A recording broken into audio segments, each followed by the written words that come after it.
Merci tout le monde d'être ici ce matin. Thank you all for being here. Nous avons enjeu tellement difficile pour nous comme députés et nous avons décidé de partager la situation avec les membres de la galerie de presse de la colline du Parlement. C'est un changement dans notre droit comme député. So the change that's happened, I mean, as members of parliament, those of you who know how passionate I am about representative democracy, the Westminster parliamentary system, will know that I ascribe to our ancient traditions and philosophy as a democracy, that all members of parliament are equal and the prime minister is merely first among equals. As we know, for many decades, the larger parties accumulate rights to themselves that they deny for parties that they don't consider recognized. It's one small historical footnote. Canada is the only country among Westminster parliamentary democracies to have developed this idea that if you don't have a certain number of members of parliament, you're not recognized. Setting that aside, in 2011, when I became the first elected Green Party member of parliament, questions were distributed by the speaker and with engagement of the House leaders in a way that they were fairly rotated. So every now and then, my question, and I used to get one question a week, would fall on a Wednesday. Everything changed after the November election. Maintenant, la situation avec les décisions des autres partis plus grands que nous, c'est que nous avons jamais une question sur mercredi. Now, Wednesday questions matter more than ever. They were always the day that more media attended. They were always the day that there was sort of a more energy and heat in the room. But it's particularly significant now that the Prime Minister has decided that only on Wednesdays will he answer every question that's asked. So the decision that's been made, and we've been protesting it for more than a year now. I've tried negotiating with all the other parties.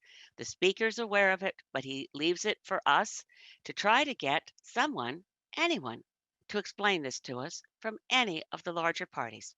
I've spoken personally with all the party house leaders, and they say, oh, it's not us really, but we'll get back to you maybe.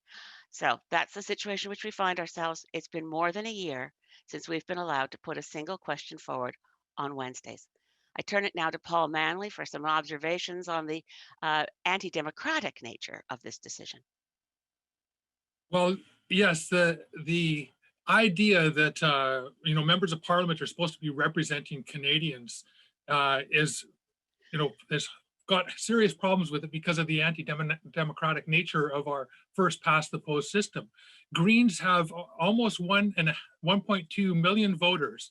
We have 3 MPs, so 380,000 votes per MP when you divide the number of voters by the number of MPs in the House.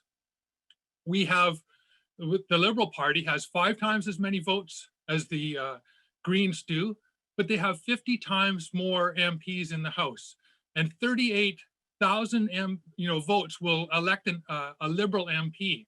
So 10 times the number of votes to elect a Green as to elect a Liberal, and we can see why maybe they thought that making 2015 the last first past the post election wasn't such a great idea, because we would have a much different mix in the House of Commons right now. It took 43,000 people to elect a Bloc Québécois MP, and they had just a couple of 100,000 votes more than the Greens, and they have 30 more MPs in the House.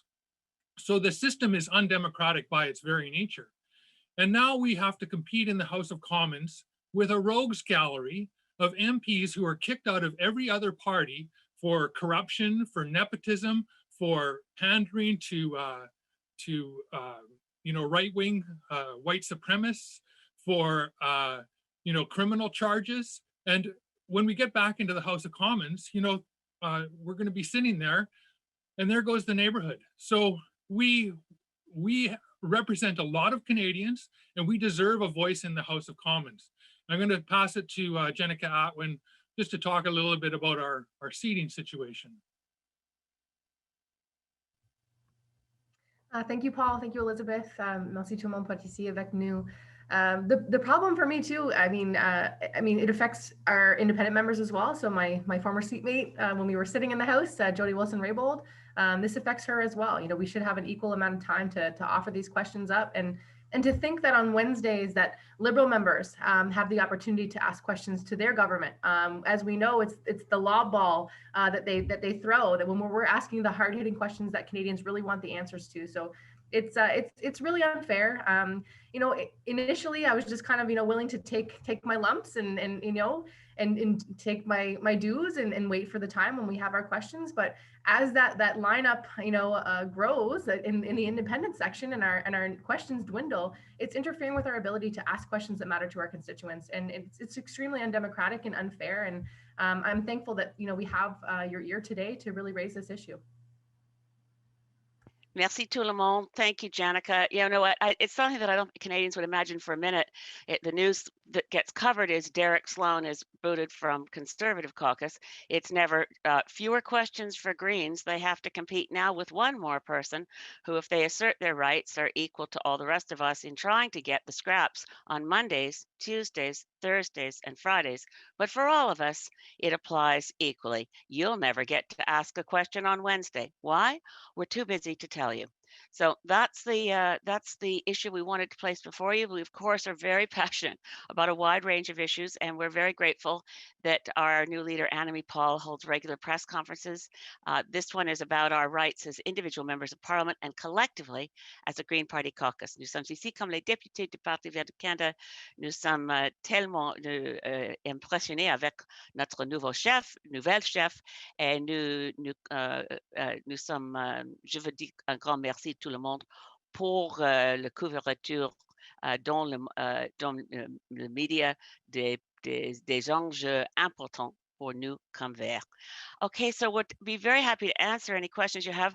Our party press secretary, Rosie Emery, is going to be moderating this. And if you want to ask a question in English or in French, I will do my best, as will Jenica, if you want a question in French, but we can translate for Paul. So we're all open for questions.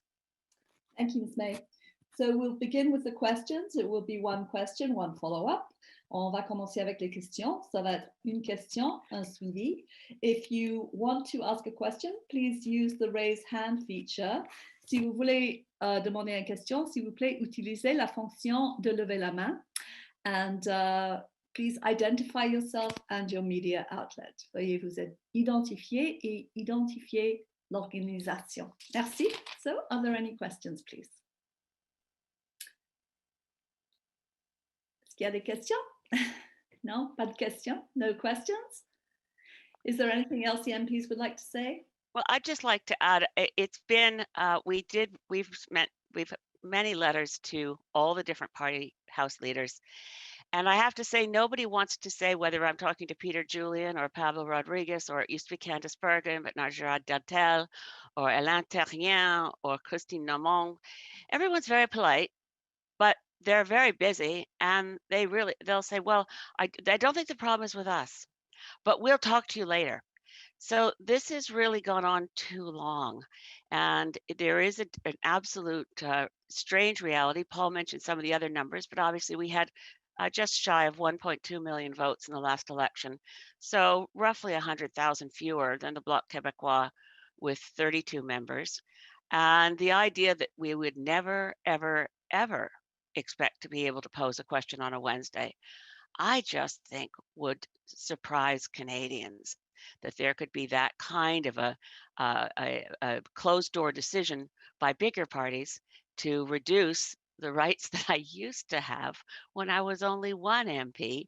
From 2011 to 2019, I had questions on Wednesdays, but not anymore. So it's maybe parliamentary detail too deep in the weeds, but we really appreciate you coming. And if anyone is able to shed any light on why the other bigger parties decided that we were too effective to be allowed to speak on Wednesdays, we'd really appreciate knowing why. Merci beaucoup. Nous cherchons la raison pour laquelle nous n'avons jamais une question le mercredi. Thank you so very much. Oh, I would Paul? just like to add one other thing, Elizabeth, and that is the archaic rules that we have on official party status. We are the only Westminster parliamentary system where we have to have 12 MPs to get official party status. And I know that you've done a lot of research on this issue, and we have a lot of archaic rules that block the voice of MPs in the House of Commons that represent a lot of voters in this country. 387,000 voters per Green MP elected. And we need to bring that voice to the House of Commons to be able to take part fully in committees, to be able to take part fully in the House of Commons and represent Canadians in the way that they deserve. So our system is anti-democratic. It's lopsided in favor of large parties who historically have represented the corporate interests of this country.